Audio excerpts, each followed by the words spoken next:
Oh.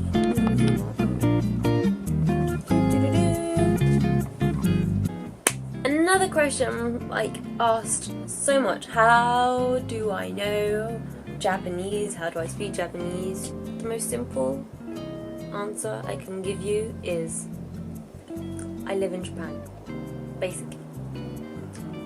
And then other people are like, yeah, but I live in Japan too. My Japanese is not that like as fluent as you seem, blah blah blah. My Japanese is not fluent at all, by the way. And what I try to do is I try to speak as much Japanese as I can.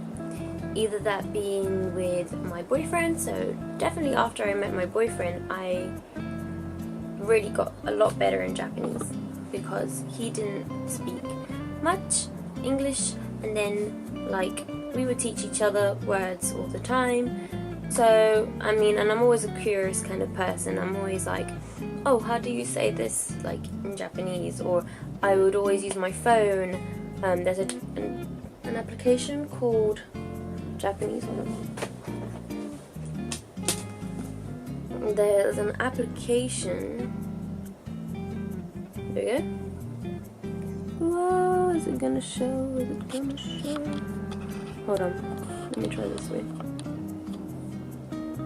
Okay, you can't see, but this application is called Japanese, and I think Iniwa is another good application. I just want to point this one out though. Memorize. This one is I recently just started using it. It's pretty good for when you wanna just when you're on the bus or the train and you have free time, you can just scroll through all the words, and it's kind of like a memory game. So yeah, how did I learn Japanese? Through friends, through TV, constantly pushing myself to study as much as I can, having Japanese speaking only friends. The amount of times, you know, when I first used to hang out with certain friends and it would be challenging, but in a fun way, for us to communicate. Like it would make me think, how did we even communicate?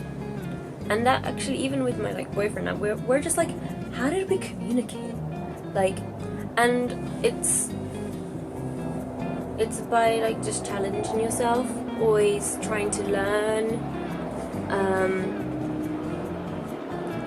I think the main thing is living in Japan. And then what's some tips that I can give?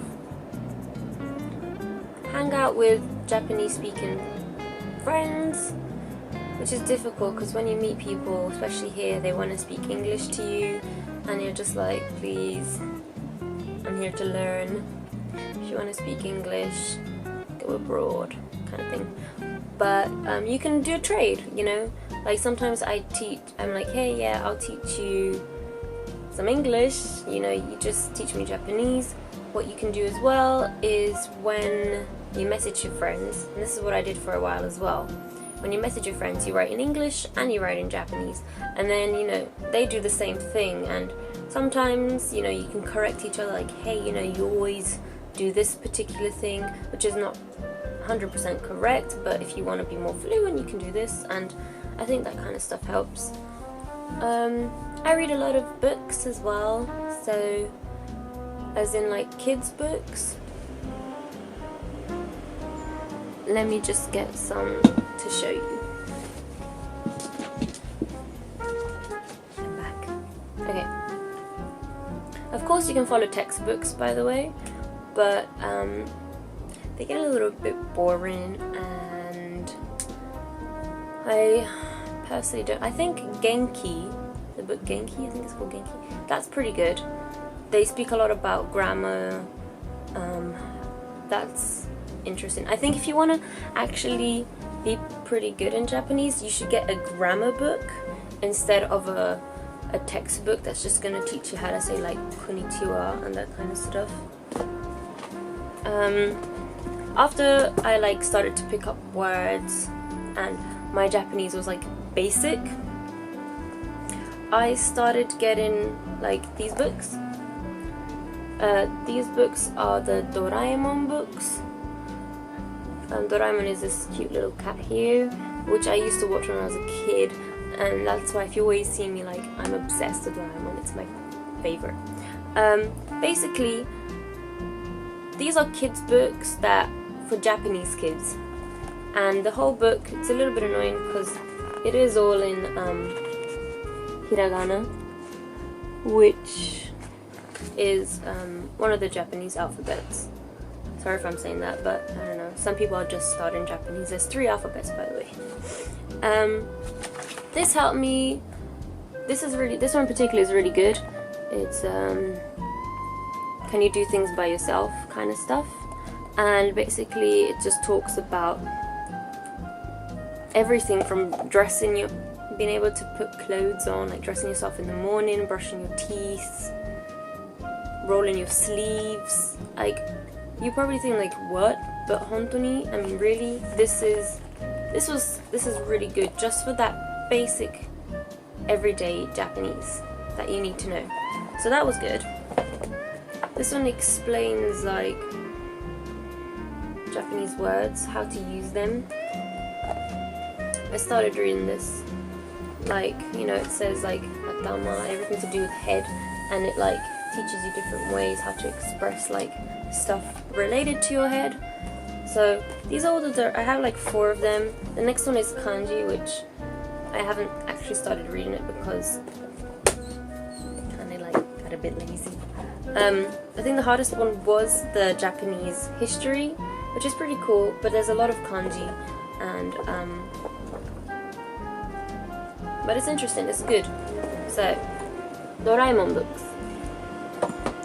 The next, I think I would say, is take a book or a story that you're familiar with. For example, I did a lot of Disney books as well. You know, like Cinderella story, Snow White, because you know the story already, right? And you can just read it and learn the new words, blah blah blah. So reading a story in Japanese that you already know really helps.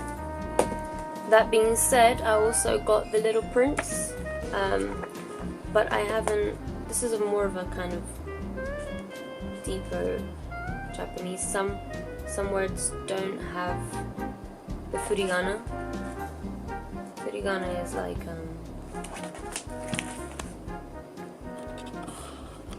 you see this? Oops. It's like the little hiragana on the side. The most recent books I have been reading though are Moomin books, just because I love Moomin and it's adorable. It's really, really easy to read. I don't know, maybe just because the level of my Japanese now, I think it's just, you know, I can read a few pages without going to the dictionary now, and that makes me really, like, I've succeeded in life, so that's really good. There's another Moomin book. It's pretty good. So this is like, you know, full on Japanese. Oh, I don't know where my other book is, but I have another book, which is Studio Ghibli's Mania. なんという思い出のマニア? Is it 思い出のマニア? マニアの思い出? 思い出のマリ That's it. 思い出のマニ, which is really money. マリ Mari? Okay. Anyway, it's a Studio Ghibli book, which is really cute, and that's also been quite easy for me, but a little bit challenging. So yeah, that's all I can say for now. If you live abroad, watch a lot of talk shows. Talk shows are great because they have the kanji or the stuff, the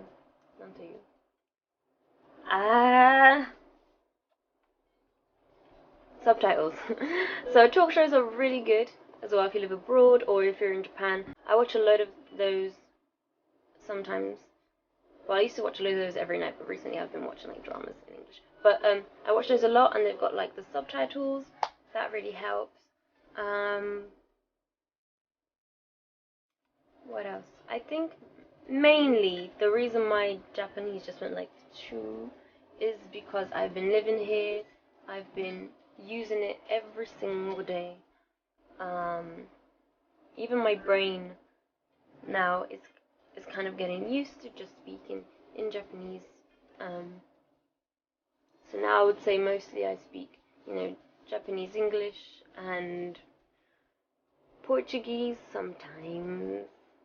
I am fluent and native in Portuguese, but I'm just not using it. But anyways, I think that's all as well. So I hope that was helpful. If not,